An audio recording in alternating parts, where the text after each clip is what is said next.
Əslində bütün rəqəmlərin qorxulu və pozitiv tərəfləri var, bütün rəqəmlərin.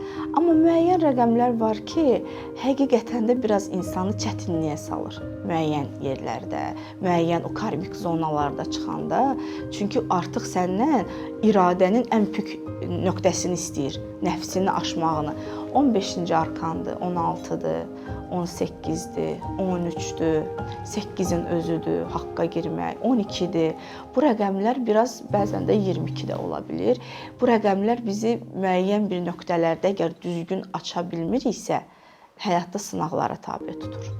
Ona görə də dediyim kimi bəzən şifrələr var. Məsələn, nəyin yanında nə dayanır? O 3 rəqəm bir ortaya gələndə bizdən bir şey istəyir. Məsələn, o matriksdə daha güclüdür. Tutalım 5, 8, 15 şifrəsi deyirik. Nəslini, ailəsini utandıran birisi.